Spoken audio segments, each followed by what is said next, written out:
Salmo 51.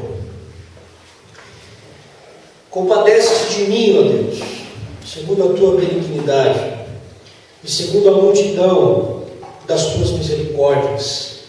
Apaga as minhas transgressões. Lava-me completamente da minha iniquidade, purifica-me do meu pecado.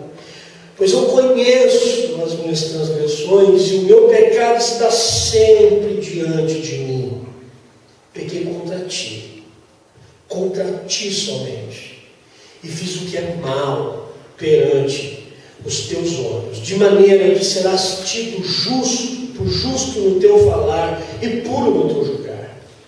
Eu nasci na iniquidade, e em pecado me concebeu minha mãe. Eis que te comprases na verdade, no íntimo, e no recôndito me fazes conhecer a sabedoria.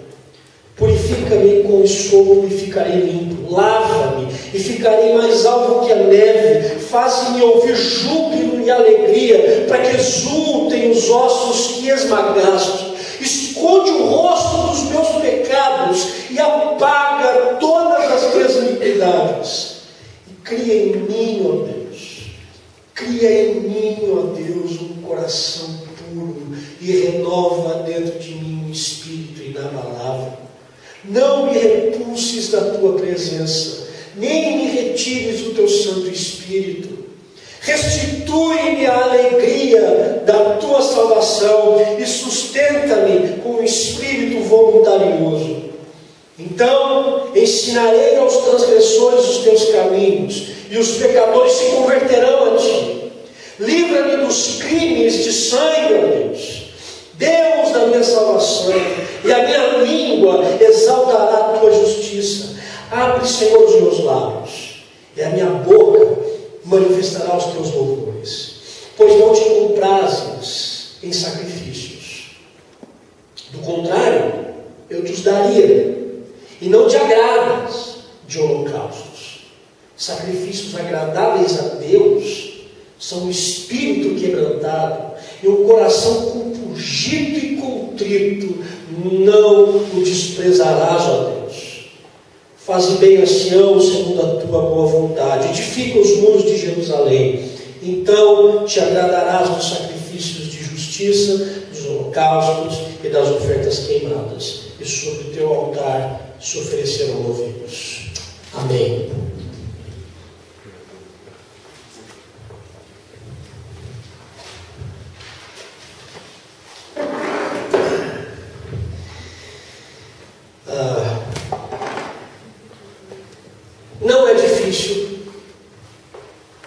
Não é difícil a gente saber quando foi que Davi, que era um cara poeta, não foi difícil a gente saber quando que ele escreveu essa oração. Aliás, você já escreveu alguma oração? É um exercício muito bacana. Sugiro que você tenha um caderno de orações, onde você escreva as suas orações, porque isso vai estar sempre diante dos seus olhos. Sempre diante dos seus olhos. E Davi é um cara poeta, altamente sensível, e ele escreve uma oração a Deus. E não é difícil a gente saber quando foi que ele escreveu. Ele escreveu isso aqui quando ele decidiu ir para a cama com a mulher do seu melhor guerreiro. Então, ele como rei, vai para a sacada, vê uma bela mulher nua tomando banho, e ele diz: eu quero ela. Ele decidiu: eu quero ela, e eu vou ter ela. E ele vai para a cama com ela, e ela engravida. E aí, ele fica agoniado, ele manda chamar Urias, que é o marido dessa mulher, para que ele saia da guerra e fique uns dias com ela, em lua de mel, para que aí ninguém viesse a descobrir que ele tinha adulterado com ela e que agora o filho que ela estava esperando fosse de Davi. Mas o Urias era tão fiel ao rei que disse assim: Senhor, não tem como dormir com a minha mulher, o povo em guerra, eu vou ficar aqui no palácio, estou aqui, o senhor conte comigo. E Davi fica agoniado, e esse cara não vai para casa, e Davi fala, vou ter que mandar matar esse cara, e manda o recado para colocar Urias na frente da guerra, na frente da tropa, e Urias é morto, e então Davi pega Betseba como sua esposa. Até que aparece um pastor na história. Sempre tem que ter um pastor que paga o pato. Né? Aparece o pastor e chega para Davi, conta uma historinha para ele, dizendo, olha, a gente tem que resolver um caso aí, rei. E Davi bate no peito e diz, qual é o caso? E o pastor diz, pois tem um cara aí, muito rico, tem muitas ovelhas, e tem um outro que tem uma ovelha só, e ele trata dessa ovelha como se fosse um bichinho de estimação, né? É como se fosse um cachorro. Ele deu uma madeira para esse novilho crescer, botou dentro de casa, acaricia o bichinho todo dia. E sabe o que aconteceu? Pois é, aquele homem rico, que tem muitas ovelhas, recebeu os amigos, e ele quis fazer um churrasco. E quando ele foi para o pasto, ele viu tantas ovelhas, ele falou, pô, mas eu vou matar uma ovelha minha. Vamos fazer o seguinte, pega a ovelha daquele cara. E nós vamos fazer um belo churrasco. E o rei, como é que é? Ele disse, pois rei, mas não acabou não, olha só. Pegaram o rei, pegaram a ovelha daquele cara e mataram a ovelha e fizeram uma festa. Aí o rei levanta do trono, Davi levanta do trono e diz assim, traz esse miserável aqui, porque eu quero a cabeça desse cara agora. E aí o pastor diz, você é o cara. Esse cara sou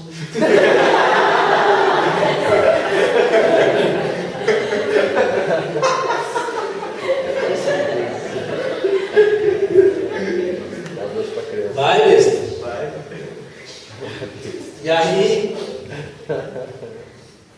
E aí Davi rasga o seu coração. Enfim, é verdade, esse cara sou eu mesmo. E aí Davi escreve com muito peso no seu coração, porque ele estava carregando muita vergonha pelo pecado e pelas atitudes que ele tinha tomado. E eu queria dizer algo muito importante para você a respeito do Salmo 51. Eu queria dizer para você que o Salmo 51 é uma afronta para os dias de hoje. O Salmo 51 é uma afronta para os dias que a gente vive hoje.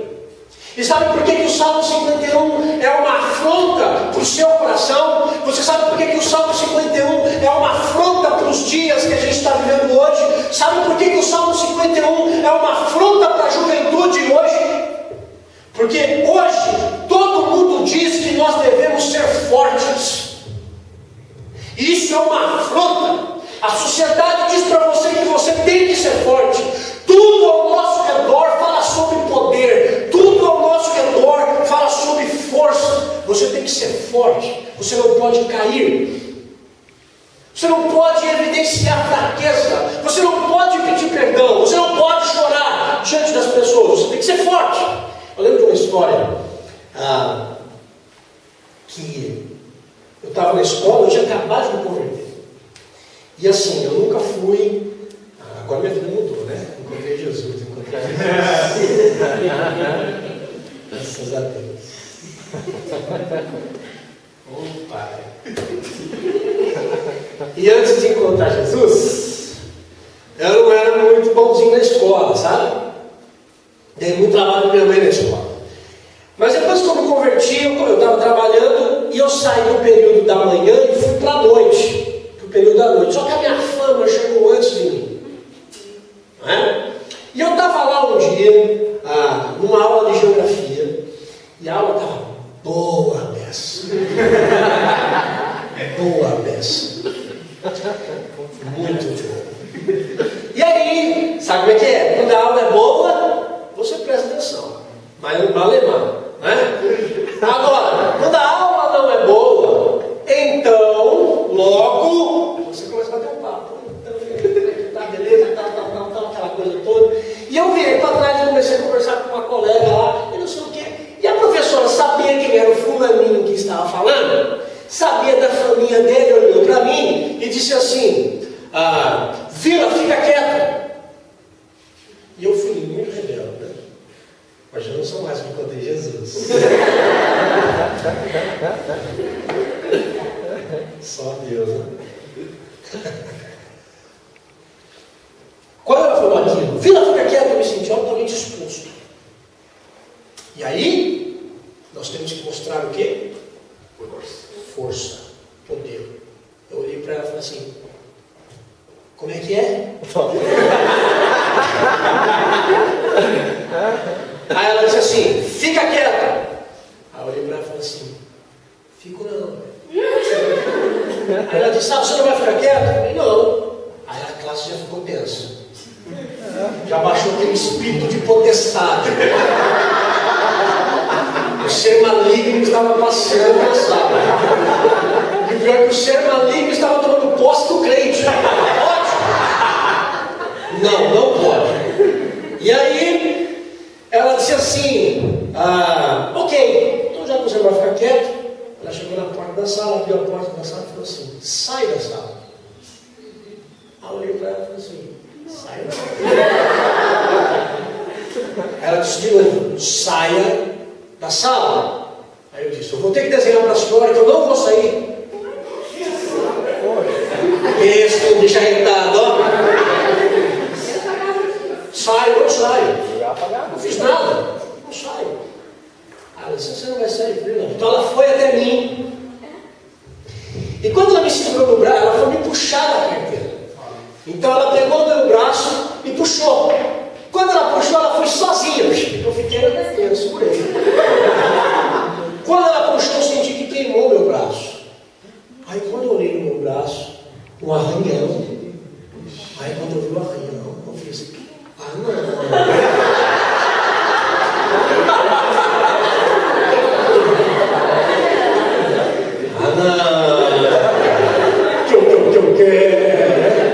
Eu levantei na hora e fui para cima dela, xingando ela. Falando: vem aqui agora! Aí eu fiquei doido e ela saiu correndo. Ela saiu correndo, os caras da sala me seguraram: calma aí, Vila. Eu falei: calma aí, não! Fiquei possesso. Fui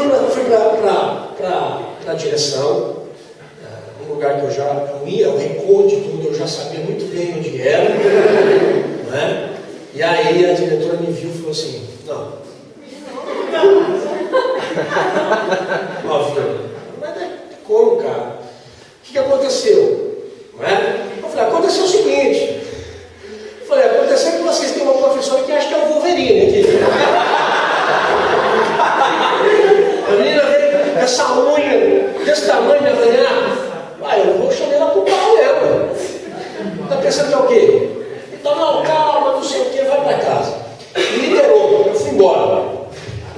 Naquela época, como eu tinha acabado de me converter, quem é conselheiro aqui? Conselheiro. Quem mais? Gente, dá trabalho para esse homem. Dá trabalho para esse homem. Tira todos os cabelos dele. Porque eu dei trabalho primeiro. Uai, eu era convertido. Aí o povo chegou na igreja e falou assim: é conselheiro. Eu falei: conselheiro é o quê mesmo? É conselho. Beleza, qual é o seu telefone? Onde você mora? Notei. Era 10h30 da noite onde eu fui. O meu conselheiro. Velho no mar. Bati lá na sala. Eles abriram lá meio de pijama já. Eu falei: eu preciso falar com vocês. E aí entrei e falei: olha, eu estou com muita raiva, eu estou com ódio no meu coração. Eu quase que eu risquei o carro da desgramada da professora. Eu estou possesso. Eu estou possesso. Dá para ver? Gilmar e a Vera, olha, calma. Vamos fazer o seguinte: Gilmar e a Vera fizeram um desafio para mim.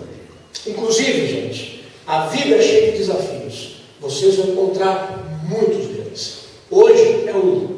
Hoje à noite vai ser outro. E quando vocês saírem daqui, vocês vão encontrar outros desafios na primeira esquina. E a maneira como vocês vão lidar com os desafios da vida é que vai mostrar para vocês o que é que vocês têm no coração de vocês. Ok? Fecha parênteses. O Gilmar Avena disse assim para mim: vamos fazer o seguinte, amanhã você vai encontrar com o professor da escola? Eu falei assim: eu acho que eu vou. Então você vai fazer o seguinte, amanhã você vai, compra um cartão e peça perdão para o seu professor.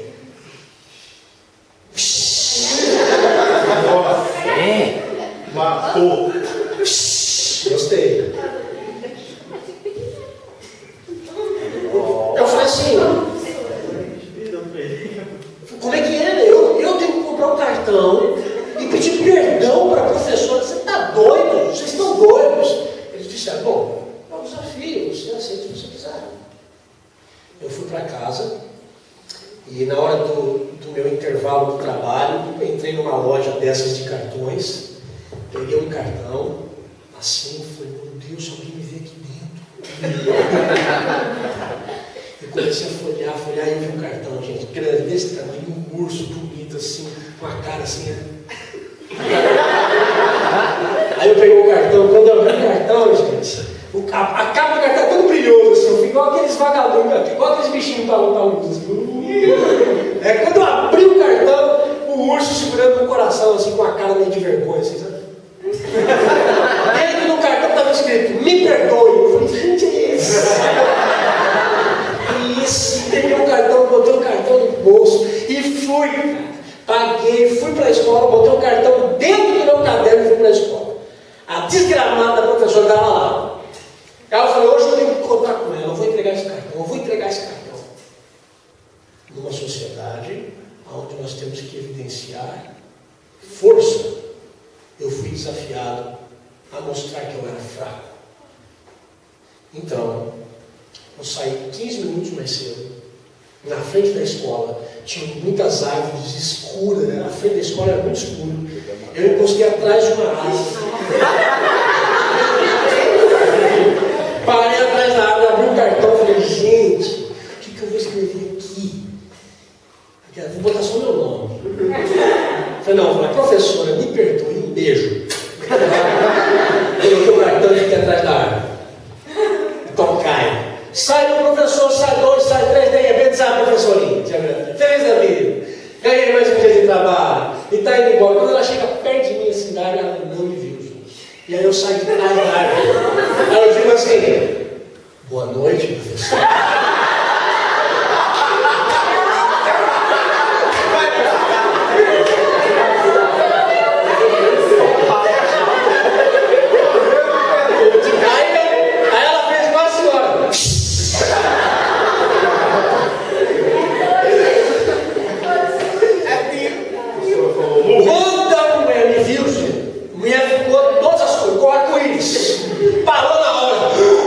Aí eu falei assim: eu quero entregar uma coisa para a senhora.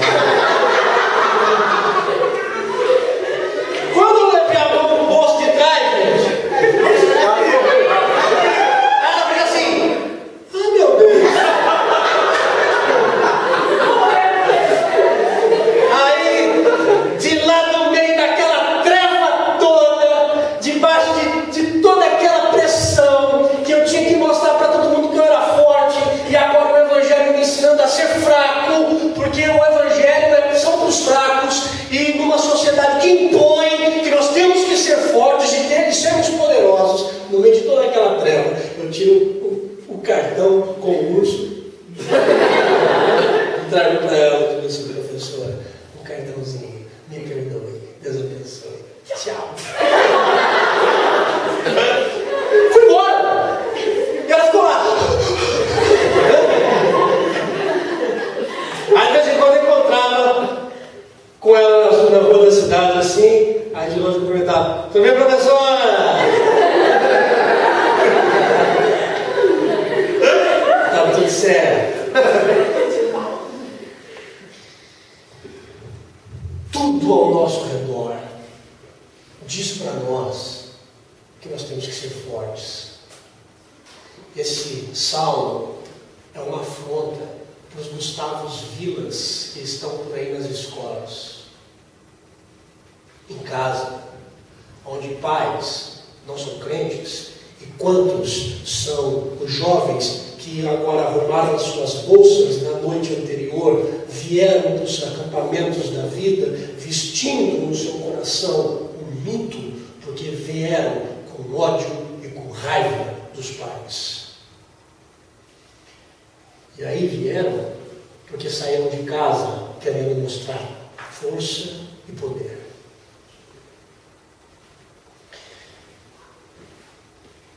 É uma afronta ao Salmo 51, porque o Salmo 51 revela um retrato de um cara altamente fraco.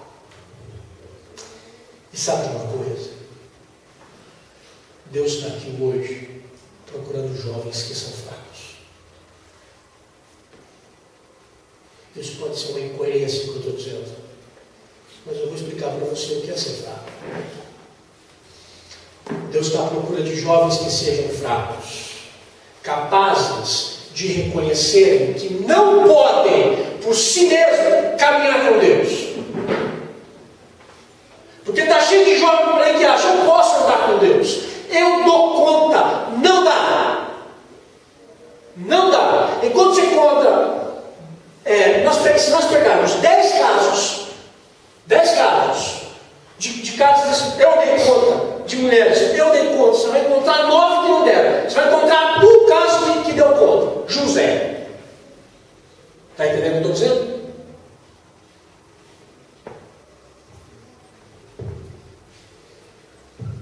Deus está à procura de homens e mulheres, de jovens, capazes de reconhecerem que não existe pedigree no reino de Deus. Porque está cheio de gente também achando que porque nasceu no berço evangélico, de que porque o pai é presbítero, de que porque o pai é pastor, de que porque o pai faz isso, mãe faz aquilo outro, eu tenho pedigree, eu tenho livre acesso a Deus. Tem nada. Você só tem por meio de Cristo. Deus está à procura de homens, de jovens e mulheres capazes de olharem primeiro para o espelho, e quando olharem para o espelho, verem quão fracos eles são, e depois olharem para os outros irmãos com os olhos de graça e de misericórdia. Deus está procurando jovens fracos, porque a nossa fraqueza nos leva a depender exclusivamente de Deus. Ele mais ninguém. O Salmo 51 mostra para nós o retrato de um homem quebrantado pelos seus erros. Quebrantado. E o quebrantamento de Davi é uma lição muito bacana. O quebrantamento de Davi é uma lição muito importante para nós. Sabe por quê? Porque o Salmo 51 é a oração da lágrima. O Salmo 51 é a oração da lágrima. Eu não consigo ler o Salmo 51 se não visualizar a lágrima escorrendo no coração, brotando, que nasce do coração de Davi e é evidenciado pelos seus olhos. Eu não consigo ver Davi não chorando. Lágrima, choro, a lágrima da dor, porque Davi estava separado de Deus por causa do seu pecado, por causa da sujeira do seu coração. E a Bíblia está repleta de exemplos. Ela carrega muitos exemplos de pessoas que tinham lágrimas diante de Deus. Primeiro, Jó chega para Deus e diz o seguinte para Deus: diante de Deus correm lágrimas dos meus olhos. Outro cara, Isaías estava totalmente abalado pelo pecado do povo, pela desolação do povo, e aí ele diz: por isso eu choro diante do Senhor. Terceiro, um profeta chamado profeta chorão, Jeremias diz o seguinte, abre aspas: ah, se a minha cabeça fosse uma fonte de água e os meus olhos um manancial de lágrimas. E Davi? Davi eu acho que é o cara que mais chora. Salmo 6, ele diz: de tanto chorar, inundo de noite a minha cama. A cama do cara virou uma piscina de tanto choro. Salmo 56: tu, colhe as minhas lágrimas em teu odre. Acaso não anotas em teu livro? Sabe qual é o hobby de Deus? Sabe qual é o hobby de Deus? Colher as suas lágrimas. Ele colhe no odre as nossas lágrimas. Deus sabia, Davi sabia, que ele precisava chorar diante de Deus pelos seus pecados. Ele sabia o que era uma oração de lágrimas. Querendo ou não, a lágrima, ela é um sinal de alguma coisa. Ela não é um sinal absoluto, porque está cheio de gente que chora. Eu pequei, bate lá na sua porta, eu pequei essa noite. Lágrimas de crocodilo, entendeu? Ela não é um sinal absoluto, mas é uma evidência. Querendo ou não, ela é uma evidência de que alguma coisa está acontecendo. Pode ser a evidência de que Deus tocou no centro da pessoa, e o centro é o coração. A gente vive no coração. Provérbios diz: tudo que você tem que guardar na vida, não guarde o seu óculos, não é a sua roupa, guarde o seu coração, porque a sua vida procede dele. Quebrantamento. O que a gente tem que entender sobre quebrantamento é que a gente não gera quebrantamento. E a gente acha que gera. Sabe quando? A gente pega o violãozinho aqui, entendeu? Vou tocar a musiquinha de vocês. Aí começa a falar umas palavras bonitas. Vamos chorar aqui, gente. Nós achamos que nós geramos quebrantamento. Entende uma coisa? Nós não geramos quebrantamento. Nós não geramos. Nós podemos criar um cenário com música, nós podemos criar um cenário com desafios pessoais e etc. Mas o genuíno quebrantamento que vem no coração nasce do trono de Deus. Em corações que dizem: Senhor, eu sou fraco. Eu sou fraco. E se tem alguma coisa que a gente pode pedir nessa manhã, sabe o que é? Lágrimas. Lágrimas. Nós podemos orar como Davi, por vermos a sujeira. A questão é: você consegue ver alguma sujeira no seu coração? Você consegue dar nome à sujeira que está no seu coração? Você é capaz de diagnosticar o que está aí dentro de você? Existia no coração de Davi um peso. Davi estava pesado por causa do seu pecado, porque Davi sentia o peso do pecado. Ó, a gente pode dizer tudo. Davi podia ser tudo na vida. Davi podia ser assassino, Davi podia ser um adúltero, Davi podia ser um pai omisso. Davi não era um leproso na alma. Leproso na alma, pastor. O que você está querendo dizer com leproso na alma? Vamos pensar o que é a lepra. Qual é a grande característica da doença da lepra? O que você falou? Fala. Eu não leio os lábios. Falta da sensibilidade.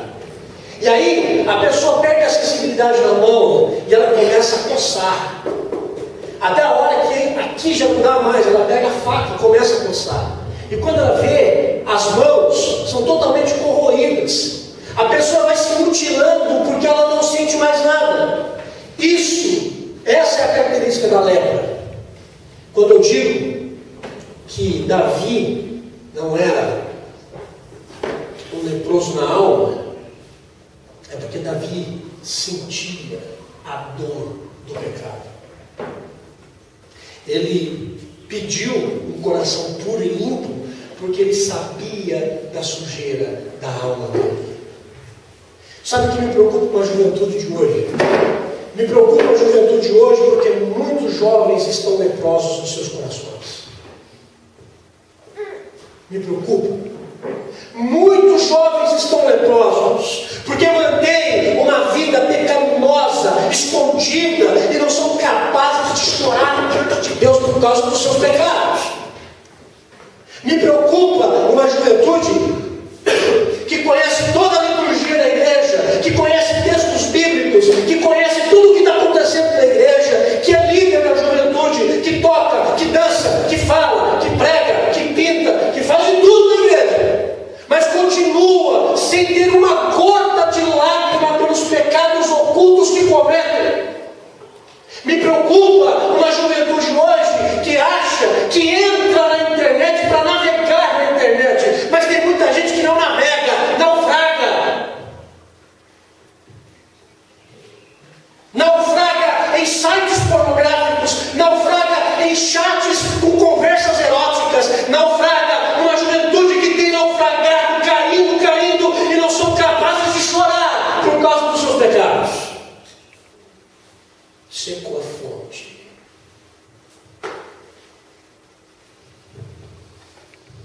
Uma juventude que está se cortando, que está se mutilando, sem perceber. Uma juventude que está morrendo e não está percebendo. Uma juventude que está perecendo, porque também não querem ser pastoreados. Porque o povo tem medo de ser pastoreado. O povo tem medo. E aí quando vai pastorear pessoas feridas, aí a pessoa diz assim, não gosto mais desse pastor, não. Essa igreja não serve para mim mais, não. Vou para outra igreja. Aí vai carregando no coração os pecados, a sujeira não tratada pelo Senhor. Aí vai para o anonimato de uma outra igreja, para a multidão, onde ninguém sabe o que está acontecendo na sua vida. Aí você chega lá, feliz da vida, glória a Deus, aleluia. Aí depois de 5 meses que você está na igreja, você começa a desenvolver relacionamentos, e aí o seu pecado começa a se evidenciar de uma vez. Sabe o que você faz? Aí alguém vai querer tratar do seu coração depois de novo. Você essa igreja não serve para mim, não. Esse povo me julga muito, vou para outra igreja. E vira um ciclo vicioso de pessoas que não criam raízes em relacionamentos sérios e profundos com pessoas, gerando uma sociedade que não chora, gerando uma juventude que não lida com os seus pecados, que não lida com o espelho, que não lida com a dor da sua alma, se tornando leprosos no coração. Davi era tudo, menos um leproso na alma, porque ele sentiu o peso, a dor do pecado dele. Agora, sabe qual é a maior característica do leproso da alma? A maior característica do leproso da alma não é apenas não sentir a dor do pecado. A maior característica do leproso da alma é que ele perde a alegria da salvação. A sujeira no coração de Davi levou a ele a não se alegrar com a salvação no Senhor. Mas aí o que ele fez? Ele pede, Senhor, restitui a alegria da salvação no meu coração. Restitui. Isso é uma boa oração. Isso é uma boa. Restitui, Senhor. Essa é uma boa canção. Restitui. Essa é. Essa é. Eu quero que volte o que é meu mesmo. A alegria de ser salvo. Essa é uma boa canção teológica. Essa é uma boa canção que a juventude pode fazer. Porque ele sentiu. E quando nós perdemos a alegria da salvação, a gente pode estar atolado de compromisso na igreja. A nossa agenda está cheia de compromisso na igreja. Mas sabe como é que a gente reage a tudo isso? A gente liga o botãozinho. Todo mundo tem do lado esquerdo o botãozinho. Achou aí, velho? Para passar muito mais chato. Esse botãozinho chama-se automático. Nós ligamos ele. E aí eu vou para a igreja no automático. Eu faço orações automáticas. Eu leio a Bíblia no automático, eu leio no automático. Eu me relaciono de maneira automática com as pessoas. Eu perdi a alegria da salvação. Eu não sei, a grande característica disso é que as pessoas estão na igreja, mas não são igreja.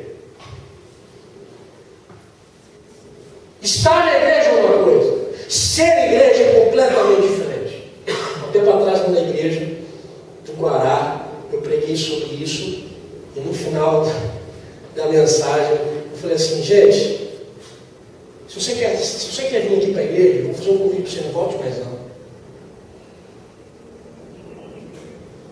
Depois o presbítero chegou e falou assim, pastor, foi forte isso que você falou hoje. Louco, pastor, quase que eu me converti de novo lá. Eu falei para a pessoa, se você veio aqui se você veio para a igreja hoje, quer participar da igreja, eu não volto mais não. procurar outra igreja que tem um lugar para você ainda. Porque aqui, eu não quero pessoas que venham para a igreja. Eu quero pessoas que queiram ser igreja. E ser igreja é totalmente diferente. Ser igreja não é mostrar para a sociedade poder. É evidenciar a sua fraqueza no Senhor.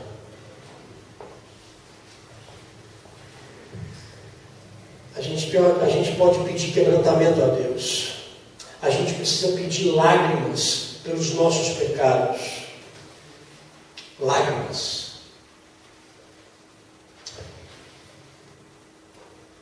Eu sempre fui um cara que não...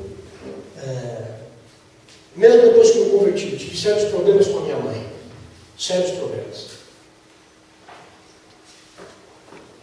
Nós batíamos muito de frente um com o outro. E um dia, num congresso, o pastor foi e pregou, e ele disse uma única, eu não lembro o que ele pregou. Você também não vai lembrar que eu preguei, né? Só depois que pegar a fitinha lá, né? Eu não lembro direito o que ele pregou, mas eu lembro de uma frase que ele disse que foi uma granada no meu coração.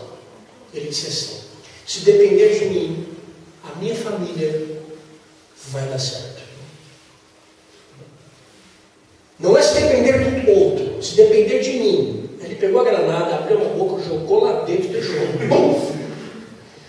Naquele dia, eu chorei por algo que há muito tempo eu não havia chorado. Pelo meu relacionamento com a minha mãe. E aí, eu disse assim: ok, Senhor.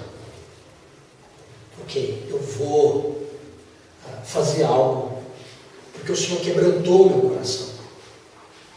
E aí eu vou cumprir. Eu coloquei no meu coração alguns desafios. Era uma quarta-feira, eu ia jogar bola à noite. Minha mãe estava em casa, eu estava esperando ela chegar. E aí, eu estava esperando meu amigo chegar para me buscar. E aí, quando meu amigo chegou, na frente de casa, na varanda, tinha uma rosa. E aí o Senhor falou profundamente no meu coração. Profundamente: pega a rosa e dá. Eu falei: pego não. Pega a rosa e dá. Pego não, Senhor. Não tem coragem não. E aí a palavra diz: eu estou com você todos os dias, até o fim do tempo. Pega, porque eu estou com você. Procurei a rosa. Bati na porta, minha mãe estava do lado de dentro. Quando minha mãe abriu a porta, eu peguei a rosa e fiz assim: vai uma rosa para sua casa, vamos jogar bola. Aí o que ela fez?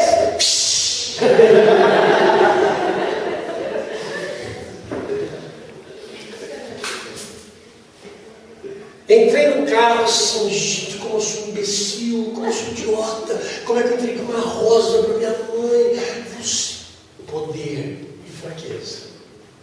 Poder e fraqueza. Aí, cheguei do jogo, entrei em casa, minha mãe sentadinha no sofá, eu entrei, assim, miudinho, né? Nem olhei para ela. Passando ela, eu ia direto para o banheiro, no meio do caminho ela disse: meu filho! Aí eu parei. Olhei para ela assim: oi. Aí ela disse: fiz uma jantinha para você.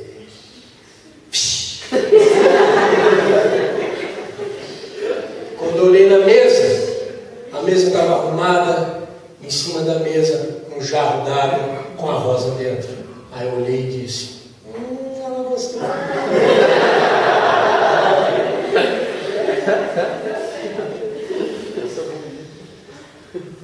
Na outra semana eu aumentei o desafio. Era por volta da meia-noite, minha mãe estava dormindo. Peguei meu violão, dei a volta, parei debaixo da janela dela e eu queria tocar uma música para ela que pudesse dizer o que o meu coração queria dizer, mas eu não tinha coragem de dizer, porque eu queria mostrar força e poder. Eu não queria mostrar fraqueza, mas eu já tinha dado um passo. Eu precisava continuar mostrando quão fraco eu era no Senhor. E aí, eu não achei nenhuma outra música, a não ser a música do Roberto Carlos.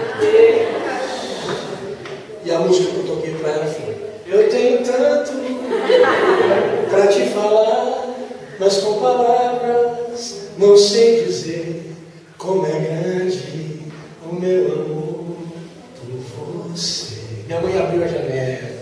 Aí minha mãe parecia aquela mulher, aquela jovem adolescente apaixonada.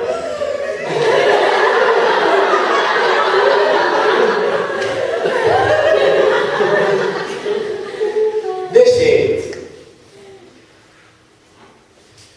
O tempo passou um pouquinho, depois da outra foram 3 semanas, intensivão.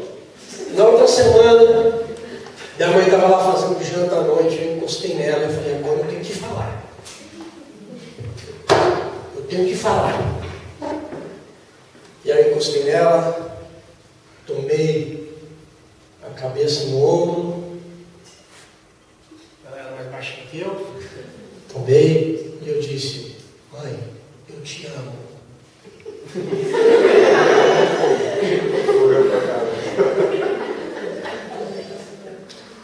E aí ela levantou a mão, passou a mão no meu cabelo e disse assim: eu também, meu filho. Eu dei um passo de fraqueza e o relacionamento meu com a minha mãe virou. Porque eu fui quebrantado, porque eu reconheci a minha fraqueza. Há 4 anos atrás, 4 anos e meio, um câncer foi diagnosticado na minha mãe.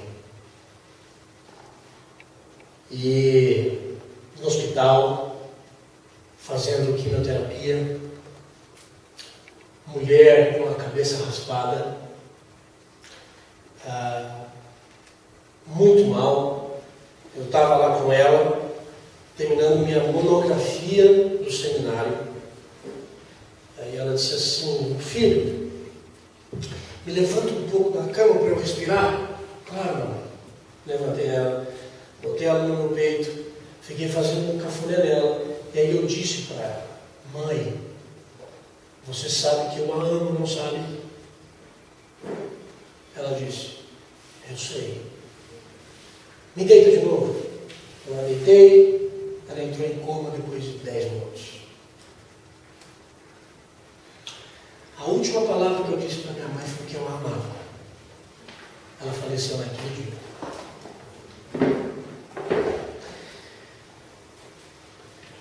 Sabe uma coisa? Eu não conheço a sua história. Não sei por que você está aqui. Não sei o que você deixou para trás. Não sei o que você deixou escondido aí no seu coração. Não sei quais são as crises que você encontra com seu pai ausente. Não sei quais são as crises que você encontra com a sua mãe. Não sei quais são as crises que você encontra com você mesmo enquanto você está sozinho. Eu não sei. O que eu sei é que você pode pedir a Deus lágrimas e quebrantamento do Senhor. E haverá um dia em que o Senhor Jesus vai chegar perto de nós e vai enxugar dos nossos olhos toda a lágrima, diz Apocalipse, e Ele enxugará dos nossos olhos toda a lágrima escorrida pelo nosso pecado, pelo nosso sentimento de ódio, pelo nosso distanciamento com os pais, pelas nossas frustrações com a gente mesmo, pela nossa omissão em demonstrar não poder, mas fraqueza.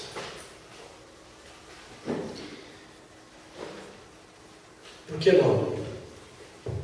Para esquentar os motores, por que não pedir: Senhor, me dê lágrimas,